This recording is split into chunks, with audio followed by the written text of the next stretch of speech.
Is this Florida grandmother an evil mastermind behind murdering her former son-in-law? Well, that's up for a jury to decide when she goes to trial later this year. As she awaits trial, she's been behind bars in the Leon County Jail. But now there's a little twist there. Now, last week I reported that Donna Adelson was hoping to use inmates in her upcoming trial. Why? Because she believed her fellow inmates can help prove she was blackmailed. Now, the Adelson matriarch testified last week that Catherine McBanoa, remember her, she recruited her children's father, Sigfredo Garcia, who helped recruit his friend and gang member Luis Rivera to assassinate Donna's former son-in-law, Dan Markel, in his driveway back in 2014. Now, Catherine is important. Not only does she tie the killers to Charlie Adelson, but also, allegedly, Donna Adelson too. Catherine also spent some time in the Leon County Jail before her trial, after her mistrial, pretty much until she was convicted and sent to prison. Meanwhile, Donna's been housed there since her arrest in 2023. So last week, Donna told the judge she had been informed by other inmates that Catherine was going to set up the Adelsons in order to get a reduced sentence. So Donna's defense attorneys requested a hearing because they want those two inmates to be deposed now instead of wait for trial.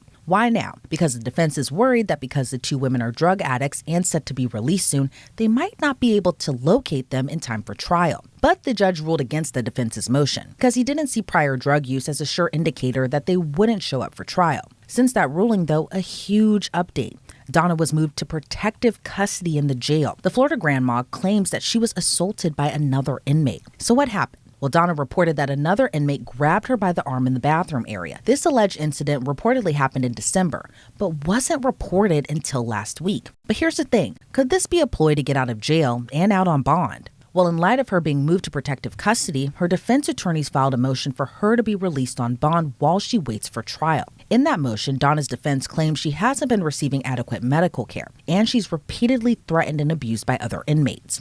Her defense spoke of a couple more alleged incidents. One where Donna claims an inmate shoved her face first into her bunk, and when Donna asked her why she did that, the inmate replied, "Because you're a blank killer." Then there was another alleged incident in October where Donna's arm was yanked behind her back when she was brushing her teeth. Now, Donna claims that inmate demanded that she start buying her food and snacks each week. So according to the motion, Donna did, and didn't just spend $10 or $20. Donna claims she purchased more than $1,000 worth of stuff for this inmate because she was scared for her life. Then there was another incident. Another inmate allegedly touched Donna inappropriately. So here's what Donna's team is proposing if the judge grants her release on bond. Well, first, they claim she's not a threat to the community or a flight risk, which is interesting given that she was heading to Vietnam on a one-way ticket when she was arrested at a Miami airport nearly 2 years ago. Do you know how long we're going to sit?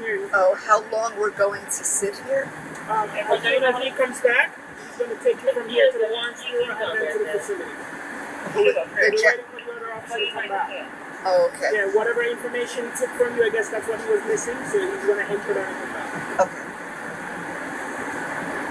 So the next place is what? The warrant? What did you say? Huh? What did you say the next place was? Well, see, what happened is the warrant that they have from you is from out of Leon County.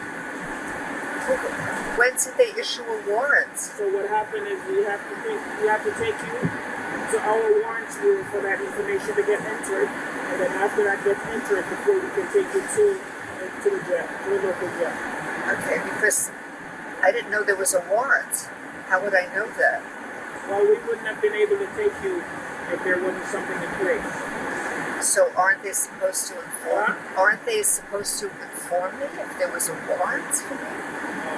Well, I don't know the details. I don't either. They had a warrant, and the gentleman that you met earlier in the plainclothes. Yes. Right. They were supposed to inform you of whatever, and then because it's a county warrant, that's how we became involved. Okay. Yeah.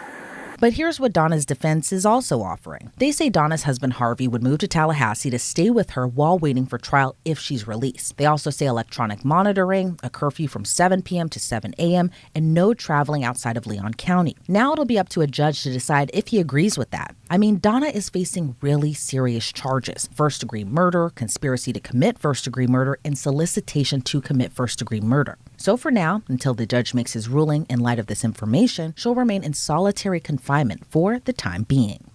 We have so much to break down with this recent update. Let's bring on former Palm Beach County State Attorney. That's Dave Ehrenberg. Dave, always great to see you. What's your reaction to not only Donna Adelson being moved to protective custody, but also the defense motion to release her on bond in light of these instances of alleged assaults while she's been locked up? She's been trying to get out of jail from the beginning. She's been in custody and pretrial. She's been trying to get the charges dropped. She got a new lawyer. She's trying everything because she hates where she is. At the very least, she wants this trial to go ASAP. She cannot believe that someone who's lived such a perfect life, who's never been involved with the criminal justice system, has to endure this, to be in a city she hates. She's made it clear she hates Tallahassee, to stand trial on something she never thought she would stand trial for. And so I'm not surprised she's just throwing everything at the wall. I mean, she says that there's some fellow inmate who told her that Katie Magbanua set her up. She's just going to try everything. It won't work. It's not going to work. She's going to stand trial in June. I think the evidence is strong against her. So a lot of this stuff is just window dressing.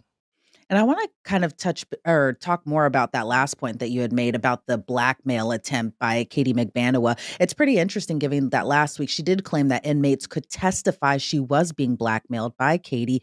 What are your thoughts on that, especially in light of her being moved to protective custody? She is a high-profile figure. I mean, she's someone that is well known and not very well liked. I mean, she's someone who's made it clear that she hates Tallahassee and that she's lived this life of privilege while she was involved allegedly in hiring hitmen to kill her estranged son-in-law, someone I knew, by the way, Danny Markel, who was a great guy, and no one deserves that fate, but especially not Danny Markel, who gave up so much of himself to others. But to go back to your question, I think this whole attempt at this extortion is just reminiscent of Charlie and his defense at trial, which, as you remember, did not work.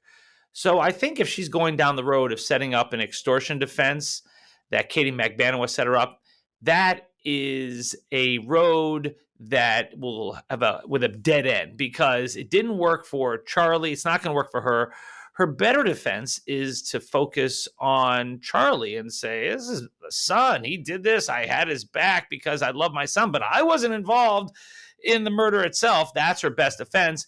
But she'll never throw her son under the bus. Charlie is a mama's boy, and that family is so tight. So I think they're going to go down with the ship, to use another metaphor, and go forward with this extortionist plot that didn't work for Charlie at trial, and it's not going to work for Donna.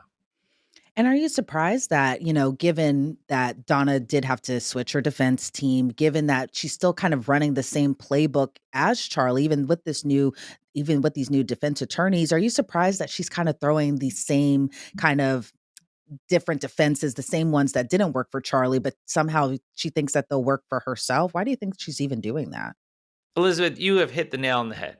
I was surprised because with a new lawyer, you would think they'd have a new outlook on the case, a new perspective. But instead, they're adopting the Dan Rashbaum defense, which Charlie used, which is that Charlie and Donna are victims of this double extortion plot. And it doesn't make any sense because why would Katie Magbanua have any beef with Danny Markel? Also, if you're going to try to get money out of Donna and Charlie, why kill Danny Markel first?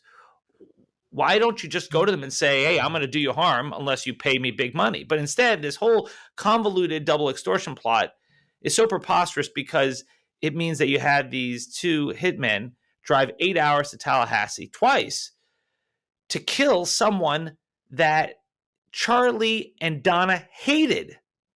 Well, why do that? Why not just go to Charlie and Donna and say, give me money? Why kill someone they hated first and then say, now you're next unless you give me money? It doesn't make any sense. Exactly. And I kind of agree with you there, given that the only tie that Katie McBanawa even had to Dan Markel was the Adelsons. And of course, we already know Charlie's fate. We'll see what Donna's fate is come trial. But going back to the defense's most recent motion, do you think there's any possibility that the judge will grant the defense's motion and actually release Donna on bond? Her attorneys claim she's not getting adequate medical care. She's not a flight risk, even though she was arrested at an airport. Her husband will live with her in Tallahassee. Like, she'll do a curfew. She won't leave Leon County. I mean, it's kind of hard to say that she won't be a flight risk, even though she was arrested getting on a flight to Vietnam. One-way flight, by the way. Right. She's not a flight risk, Your Honor. Please disregard that she bought one-way tickets to Vietnam, a country with no extradition treaty with the United States, and stopping in Dubai, United Arab Emirates, which does not have an extradition treaty with the United States. Please ignore that. But she's not a flight risk. Oh, ignore the fact she's got lots of money. And she said in a call to her son, a jailhouse recorded call, that she was either going to flee the country or kill herself. Ignore all that stuff. Just let her out. Not a chance. And, Donna is a little bit older in age. She turned 75 last week. And I hate to even ask this, but do you buy these alleged assaults are happening? Or do you think, going back to it, do you think this is all just a ploy for her to get out on bond? Now, she may have been subject to an assault. I can see that some of the prisoners there, some of the inmates may look at her as some privileged woman who needs to pay up, or someone who's insulted Tallahassee, someone who is lied repeatedly and really can't help herself. She does seem very erratic, as an erratic individual. So I could see her gaining enemies behind bars. But at the same time, I don't trust stuff that she says. I mean, I think she has a track record of misleading people, so I don't trust it. Now, I think that both things could be true. She could have been threatened behind bars, and at the same time, that perhaps she was not physically attacked. And so she's worried about threats. And I think that's true. But at the same time, there are a lot of people behind bars who are worried about threats. And until something terrible has happened to her, I mean, it shows that she is a victim of a physical assault, then I don't think she has a leg to stand on in trying to get out early. Now, if she is the victim of a physical assault, then we can revisit that another time. She'd have to be perhaps moved to protective custody. But just to let her out, a person who tried to flee the country already, that's not going to happen. I know, especially given the charges that she's facing. I mean, first-degree murder, solicitation, conspiracy, like these are severe charges. This isn't traffic court. So I'm very surprised that, Donna's attorneys are even kind of throwing this at the judge, and kind of going back to her age, and even just in light of everything we've known.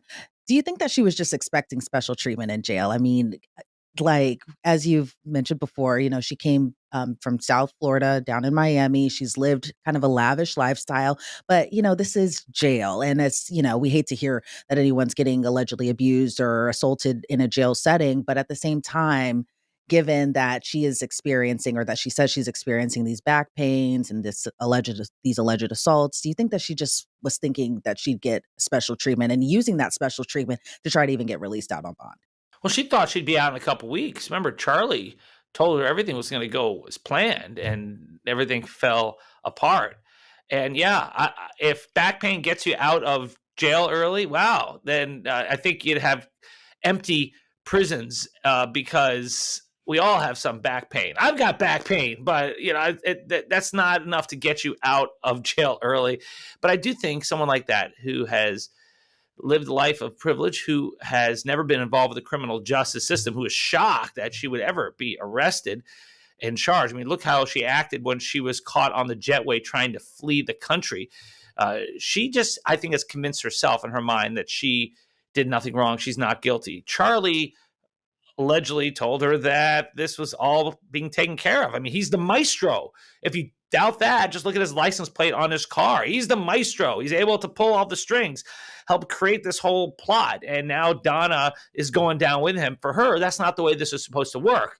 She wasn't the one who did the shooting. She wasn't the one who arranged for it. She was the one who went along allegedly with Charlie. So for her, in her mind, she did nothing wrong, and she's going to learn real fast that there's something called conspiracy to murder, also being a principal to murder because there's evidence against her. And I also want to go back to another point you made. Does the state have enough to convict Donna, in your opinion? I do. I think so. And I think so, especially because she tried to flee. Jurors are going to hate the fact that she tried to flee. They're going to say, why did she have a one-way ticket? You know why? Because they're going to think that's consciousness of guilt. There also are those jail calls that are terrible, plus the emails, plus the money drop.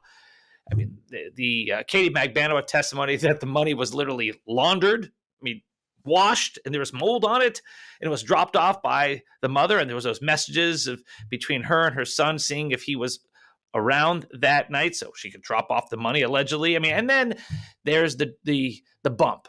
The bump is really powerful evidence. And when she responds to the guy who is allegedly trying to extort her, a real extortion, right, for money, what's her response? She go to the police? No. She calls him and tries to talk to him about it. And at the end, when she proclaims she has nothing to do with anything, she's not involved in this. Why are you talking to me? She then says, okay, I'll call you back. That's not someone who is innocent. Now, she's innocent until proven guilty. I get it. But the evidence is strong against her. And also, I know you have special ties to this case, given your friendship with Dan Markel. What's it been like, as a loved one of his, even for his loved ones as well, to his family? What's it been like knowing that this case has been going on for more than a decade at this point? Just glad that it's actually happening, because for a while we were wondering if any justice would happen here, because it took years to make the first arrest. Now it's been a decade. And so for a while, it did seem like the family had allegedly gotten away with it, because the family wanted the grandchildren, the children, to move out of Tallahassee, to live with them. They wanted to erase Dan from their lives, and they did for a while. In fact, the kids moved down to South Florida. They lived with the mother and the grandparents, and the last name, Markel, was erased. In fact, they went back to Adelson. The grandparents, Danny's parents, were not even allowed to see the kids anymore. And so if you look at it from that perspective, they got what they wanted. So justice delayed is justice denied. But in this case, after waiting for so many years, I'm grateful that it does look like there's going to be justice. And I do believe that if Donna is convicted, that she won't be the last Adelson arrested. And I think a lot of people, kind of alluding to what you had mentioned there, kind of a lot of people just have a fascination with this case because they want to know what's going to happen next. Is it going to end with Donna? Is it going to end with somebody else? There's just a lot of fascination in the case. But then we also have to remember there is a victim in this case too, and that's Dan Markel.